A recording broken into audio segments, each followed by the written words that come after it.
नमस्कार दोस्तों, मैं राम प्रसाद वर्मा, ज्ञानदायिनी क्लासेस ऑनलाइन।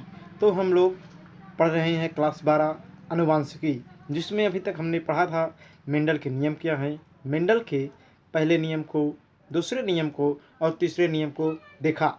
साथ ही साथ हमने पढ़ा था अभी तक कि आनुवंशिकी में प्रयुक्त होने वाली परिभाषिक शब्दावली कौन कौन सी है, और हमने देखा था मेंडल कौन है, कहाँ के रहने वाले हैं और अपने क्या सुझाव या नियम दिए।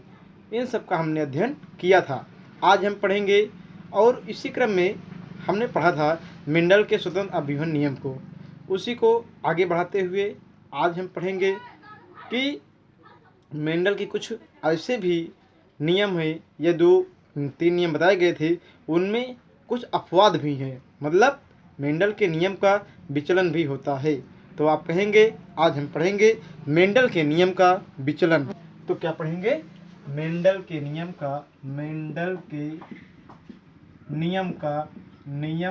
का विचलन। तो आज हम पढ़ेंगे मेंडल के नियम का विचलन, कि मेंडल में मतलब मेंडल ने जो बताया उसके विरुद्ध क्या क्या होता है, आज उसी को हम पढ़ेंगे। तो मेंडल के नियम का विचलन।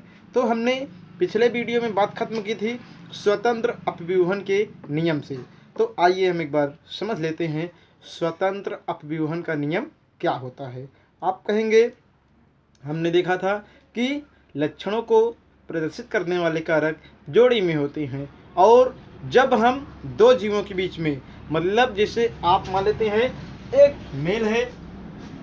मेल और एक फीमेल है, इनके बीच में हम क्रॉस कराते हैं लक्षणों को लेकर। अथवा जैसे हमने देखा था मटर के पौधे पर, तो एक को हमने माना था मेल और एक को माना था हमने फीमेल। तो हमने क्या किया था, दो जोड़ी लक्षणों को, मतलब मेंडल के स्वतंत्र अपव्यूहन नियम में हमने मटर के पौधे पर प्रयोग किया, और उसे हमने दो संकर क्रॉस के नाम से भी पढ़ा था, क्योंकि उसमें हमने दो जोड़ी लक्षणों का अध्ययन किया था। और हमने देखा था कि मेंडल का स्वतंत्र अपव्यूहन नियम कहता है कि हम किसी जीव में दो जोड़ी लक्षणों या दो लक्षणों को लेकर क्रॉस कराते हैं, तो अगली पीढ़ी में ये दोनों एक दूसरे से अलग हो सकते हैं या अलग हो जाते हैं। इसे ही हमने पढ़ा था स्वतंत्र अपव्यूहन का नियम। अर्थात यहाँ पे हम समझेंगे, जैसे कैपिटल आर के साथ कैपिटल वाई नहीं जाता है। ये कोई निश्चित नहीं है कि आपका कैपिटल आर है तो कैपिटल वाई आपका आर के साथ जाए। देखिए यहाँ पर कैपिटल आर के साथ कैपिटल वाई, यहाँ पे कैपिटल आर के साथ कैपिटल वाई, यह कोई ज़रूरी नहीं है कि कैपिटल आर के साथ कैपिटल वाई जाए। कैपिटल आर के साथ स्मॉल वाई भी जा सकता है। कैपिटल आर के साथ क्या होगा, स्मॉल वाई भी जा सकता है।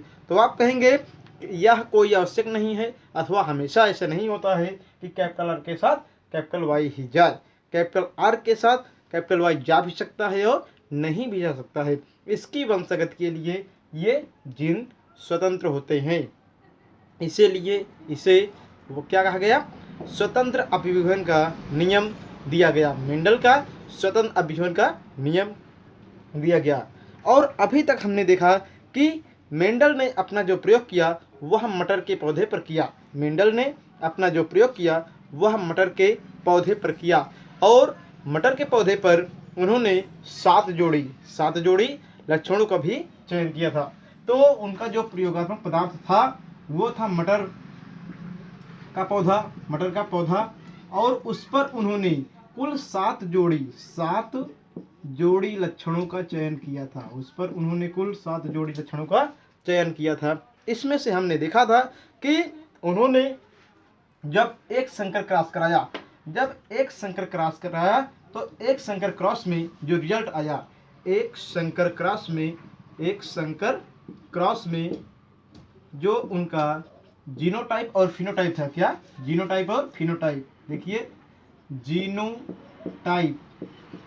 जीनोटाइप था वो क्या था, यहाँ पर जीन के प्रकार, मतलब जीनोटाइप का अर्थ होता है यहाँ पर जीन के प्रकार। वो था आपका इस रूप में 1:1, 2:1, मतलब यहाँ पर हमने देखा था अभी तक कि एक लाल पुष्प, हमने यही तो पढ़ा था कि यहाँ पर जीन के प्रकार में यहाँ पे जो आपके जीन हैं वो थे आपके कैपिटल आर यहाँ पर था आपका दूसरा मतलब कैपिटल आर स्मॉल आर, दूसरा क्या था कैपिटल आर स्मॉल आर, और तीसरा था आपका स्मॉल आर स्मॉल आर। तो हमने ये पढ़ा था कैपिटल आर संख्या में एक थे, स्मॉल आर संख्या में दो थे, और ये मतलब स्मॉल आर और स्मॉल आर कितना था आपका, ये संख्या में एक था। तो हमने देखा कैपिटल आर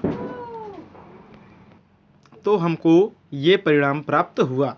और हमने देखा था कि इसका जो फिनोटाइप है मतलब दृश्य रूप है, फिनोटाइप उसका जो रिजल्ट प्राप्त हुआ था हमको वो था 3:1, मतलब 3 लाल पुष्प था और एक सफ़ेद पुष्प प्राप्त हुआ था। हमने इसको देखा था कहाँ पर, एक शंकर क्रॉस में देखा था, मेंडल ने इसको बताया था। अब हम इसी क्रम में देखेंगे कि जब मेंडल ने द्विसंकर क्रॉस कराया तो क्या परिणाम मिला था। तो देखिए हम यहाँ पर देखेंगे जो मतलब जब मेंडल ने द्विसंकर क्रॉस कराया तो द्विसंकर क्रॉस में हमने अनुपात देखा था, मतलब जो अनुपात था आपका वो था आपका, पहले देखेंगे हम यहाँ फिनोटाइप अनुपात। तो फिनोटाइप अनुपात क्या है, देखिए फिनोटाइप अनुपात इसमें है आपका 9:3:3:1। ये मेंडल के स्वतंत्र अपव्यूहन नियम अथवा द्विसंकर क्रॉस में हमको परिणाम मिला था। तो परिणाम क्या था आपका 9:3:3:1 ये मिला था। अब देखिए इसका जीनोटाइप क्या है। अब हम देखेंगे कि मेंडल ने जो अपना द्विसंकर क्रॉस किया था उसमें जीनोटाइप का अनुपात क्या आया। तो आइए हम देखते हैं जीनोटाइप अनुपात क्या मिला। देखिए जीनोटाइप का जो अनुपात है वो हम इस प्रकार देखते हैं, कैपिटल आर कैपिटल वाई, मतलब ये कैपिटल आर और कैपिटल आर साथ ही साथ कैपिटल वाई, इनकी संख्या कितनी है, इनकी संख्या 1 है। अब उसी प्रकार हम देखेंगे कैपिटल आर कैपिटल वाई और स्मॉल वाई, इनकी संख्या कितनी है, 2 है। उसके बाद हम देखेंगे कैपिटल आर स्मॉल वाई इनकी संख्या 1 है। तो हमने ये देखा। उसके बाद हमको मिला है capital R small R capital Y, यहाँ पे मतलब हमको ये परिणाम मिला है, इसकी संख्या कितनी है, 2 है। उसके बाद हम देखेंगे अगला हमारे पास क्या है, तो कैपिटल आर कैपिटल वाई इसकी संख्या कितनी है, यहाँ पे 4 है। उसके बाद हम देखेंगे लास्ट में कौन है, लास्ट में हमारे पास है यहाँ पर कि कैपिटल आर स्मॉल वाई इनकी संख्या कितनी है, 2 है। हमने इसको भी देखा। और लास्ट में हम देखेंगे स्मॉल आर कैपिटल वाई इसकी संख्या कितनी है, 1 है। अब उसके बाद हम देखेंगे यहाँ पे capital small R capital Y इसकी संख्या कितनी है, 2 है। और लास्ट में हम देखेंगे कि यहाँ पे स्मॉल आर स्मॉल वाई इसकी संख्या कितनी है, इसकी संख्या 1 है।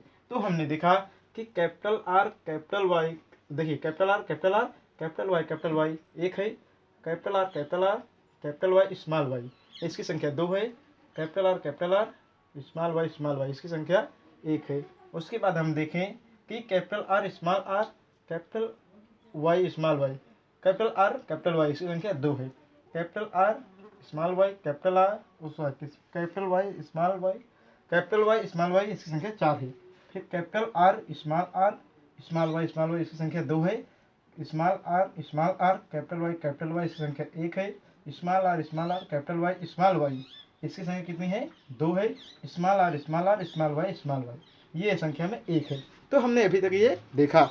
लेकिन अब हम जो आगे पढ़ेंगे वह मेंडल के नियम को पालन नहीं करेगा, मेंडल के नियम से विचलित होगा। इसे ही हम कहते हैं मेंडल के नियम का विचलन। तो इसी क्रम में हम आगे पढ़ेंगे कि अब हम जो पढ़ेंगे उसमें क्या होगा, मेंडल के नियमों का विचलन होगा। लेकिन उसको पढ़ने से पहले हम देख लेते हैं कि मेंडल के 7 जोड़ी लक्षण क्या हैं और उन्होंने कैसे अपना प्रयोग किया था। तो आइए हम देख लेते हैं मेंडल के 7 जोड़ी लक्षण। कितने, मेंडल के 7 जोड़ी लक्षण। तो आइए हम उसको समझते हैं। देखिए मेंडल के जो 7 जोड़ी लक्षण थे उसी पर तो अपना मेंडल ने पूरा प्रयोग किया और अनुवांशिकी की खोज की। तो आइए हम देखते हैं कि इनके 7 जोड़ी लक्षण क्या हैं। तो आप कहेंगे मेंडल द्वारा चयनित मटर पर लक्षण, पहला है आपका तने की लंबाई। क्या है? तने की लंबाई। तो इसमें 2 संभावनाएं थी, लिया था मेंडल ने। पहला, तना लंबा हो सकता है, लंबा। दूसरा, बौना हो सकता है। तना कैसा होगा? या तो लंबा हो सकता है अथवा बौना हो सकता है। दूसरा था पुष्प का आकार, पुष्प की स्थिति। ऐसे आप देख लीजिए, पुष्प की स्थिति। देखिए, शीर्षस्थ मतलब अक्ष पर, शीर्षस्थ और कक्षस्थ ये है।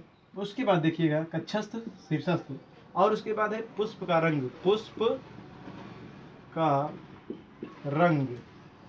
देखिए, पुष्प का रंग जो है वो भी कैसा था आपका? या तो रेड था मतलब लाल, या तो आपका कैसा था? सफ़ेद। ये आपने देखा कि ये लक्षण लिए थे। फिर लास्ट में हमने देखा था कि अगला जो क्रम है वो है आपका बीज का आकार। तो बीज का आकार जो है गोलाकार और उसके बाद झुर्रीदार। और उसके बाद हमने देखा था बीज का रंग कैसा था? देखिए, बीज का रंग था आपका हरा पीला। और हमने देखा था यहाँ पर छठवां जो हमारे पास है उसमें हमने देखा फली का आकार। फूली हुई या चपटी? फूली हुई। और अगला हमने देखा था चपटी। ये हमने देखा था। और उसके बाद हमने इसी में पढ़ा था लास्ट लक्षण जो है आपका 7वां, वो है फली का रंग। देखिए, फली के रंग के यहाँ पे 2 लक्षण है। पहला था आपका पीली फली और उसके बाद हरी। ये हमने देखा था कि मेंडल ने अपने प्रयोग में इन लक्षणों का चयन किया, तो हमने इसको पढ़ लिया था। अब आगे हम देखेंगे कि मेंडल के नियम का विचलन कहाँ पर होता है, कैसे हम जानेंगे कि यहाँ पर मेंडल के नियम का विचलन हुआ है। आइए उसको हम समझते हैं। लेकिन यहाँ पर एक प्रश्न हो सकता है कि बीज पर, मतलब मेंडल ने मटर के पौधे पर अपना प्रयोग किया। प्रश्न ये उठ सकता है कि मेंडल ने बीज पर कितने लक्षणों का चयन किया? तो आप कह सकते हैं बीज पर 2 जोड़ी, पहला बीज का आकार और दूसरा बीज का रंग। मतलब मेंडल ने बीज के ऊपर 2 लक्षणों का चयन किया, पहला बीज का आकार, दूसरा बीज का रंग। उसके बाद आप कहेंगे फली पर कितने जोड़ी? तो 2 जोड़ी लिए गए, पहला था फली का आकार, दूसरा है फली का रंग। मतलब यहाँ पे 2 लक्षणों को चयन किया, 2 जोड़ी लक्षणों का चुनाव किया। फिर पुष्प की स्थिति, मतलब फ्लावर पर कितने जोड़ी लक्षणों को चयन किया? तो यहाँ पे भी पुष्प की स्थिति और पुष्प का रंग अर्थात 2 जोड़ी लक्षणों का चयन किया। तो हमने इसको देखा। अब आगे हम पढ़ेंगे इसी क्रम में कि मेंडल के नियम का विचलन। क्या पढ़ेंगे? मेंडल के नियम का विचलन। जहाँ पर मेंडल के नियम का पालन नहीं होता है, जहाँ पर क्या होगा? मेंडल के नियम का पालन नहीं होगा, वही है मेंडल के नियम का विचलन। तो इसमें हम पढ़ेंगे और इसमें हम देखेंगे कि बहुत सारे अपवाद हैं जिनको हम क्रम से अध्ययन करेंगे। तो आइए हम देखते हैं मेंडल के नियम का विचलन, जिसमें हेडिंग मतलब आपका मेन पॉइंट होगा मेंडल के नियम का विचलन। मेंडल के नियम का विचलन, मेंडलिज फॉर्म डेविएशन। तो आप ये कहेंगे। अब देखिए, यहाँ पर हम पढ़ेंगे, पहला आपका होगा सह प्रभावितता, दूसरा होगा आपका अपूर्ण प्रभावितता,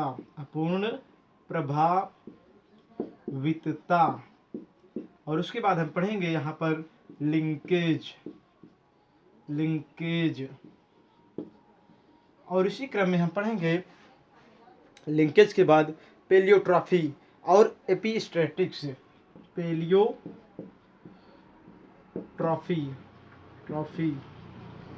एपीस्टैटिक्स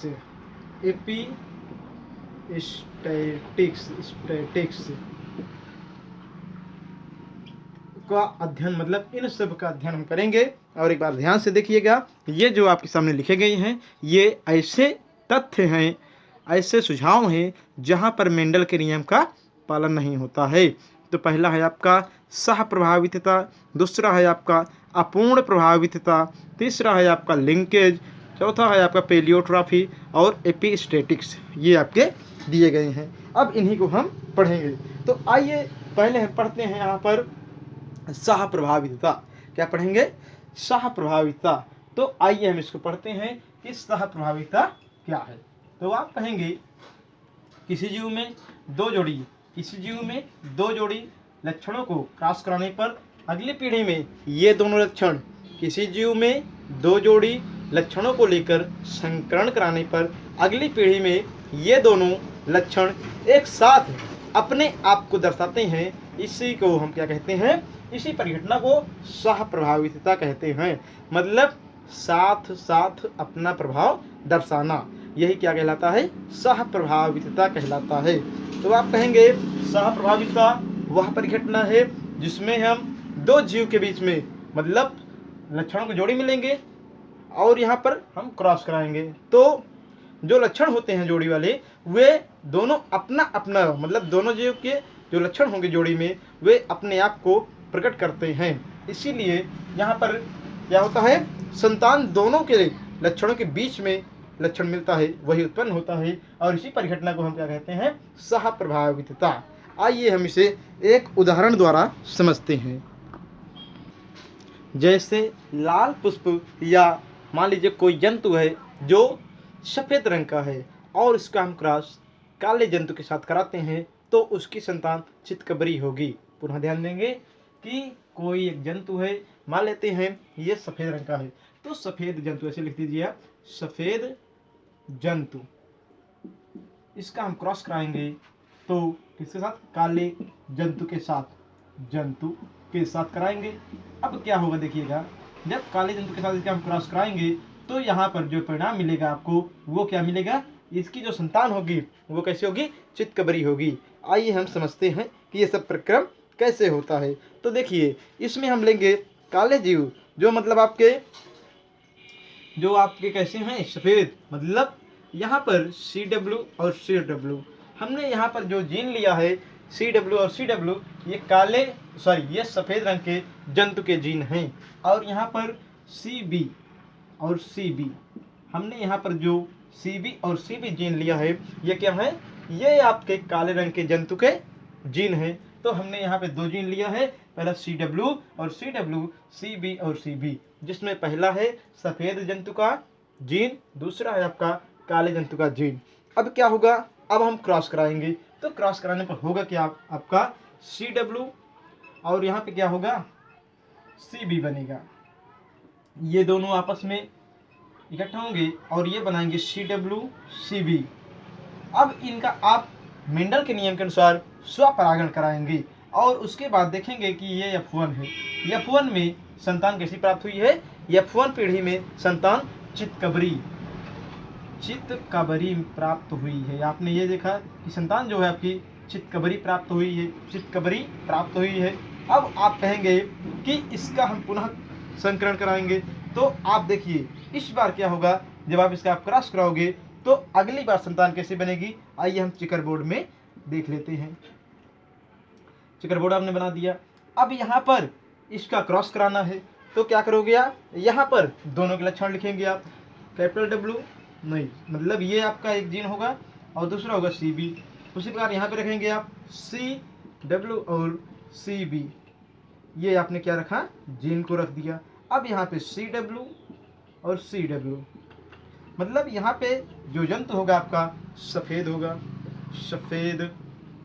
और यहाँ पर जो होगा आपका CW और CB, मतलब यहाँ दोनों के जीन, यहाँ पर जो जीव बनेगा और यहाँ पर दोनों जीव क्या होंगे?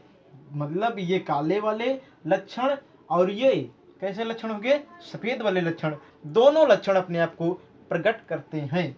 और उसी प्रकार देखिएगा यहाँ पर CW यहाँ से आया और सी बी यहाँ से आया, अर्थात ये संतान मतलब ये संतान और ये संतान दोनों क्या होगी आपकी, दोनों चितकबरी होगी,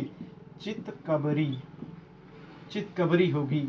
हमने इसको देखा। लेकिन जो आगे लास्ट में बचा है सी बी है और सी बी है, ये क्या होगा, ये आपके सफ़ेद, ये आपके कैसे होंगे, काले जंतु होंगे।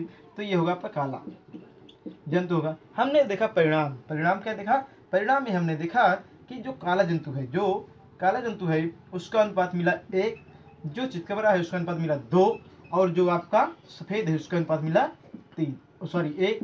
तो हमने देखा ये अनुपात, तो ये अनुपात कैसा है आपका, ये अनुपात है जीनोटाइप। देखिएगा पहले जीन को हम देख लेते हैं, क्योंकि हमको पढ़ना इस समय ध्यान दे रहे हैं हम जीन के बारे में। तो जीन 1 मिला यहाँ पे, ये दिन मतलब 2 जीन यहाँ पर मिले और 1 जीन यहाँ पर मिला, तो ये जीनोटाइप है। क्या है, जीनोटाइप।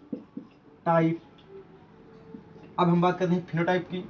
फिनोटाइप, देखिए फिनोटाइप क्या होगा, यहाँ पर फिनोटाइप भी मिलेगा आपको 1:2:1, क्योंकि एक सफ़ेद रंग का जीव मिला है, दूसरा कैसा मिला है आपका, चितकबरा मिला है, और तीसरा कैसा मिला है आपका, काला मिला है। तो हमने इसके भी अनुपात को देख लिया। तो यही है मेंडल के नियम के विचलन में प्रथम पद या प्रथम तथ्य जो है आपका क्या, जो था आपका सह प्रभावितता। इसी क्रम में हम एक उदाहरण और पढ़ेंगे, लेकिन वो अगले वीडियो में आएगा। वो होगा आपका ब्लड ग्रुप से संबंधित, और यहाँ पर आप पढ़ेंगे सह प्रभावितता का मतलब, उसमें हम पढ़ेंगे कि ब्लड ग्रुप जो होता है वह भी सह प्रभावितता के गुण को दर्शाता है। तो हमने इसको देखा। अब इसी के अगले भाग में हम पढ़ेंगे कि आपका अपूर्ण प्रभावितता क्या है। तो ठीक है, आज यहीं तक। नमस्कार, धन्यवाद।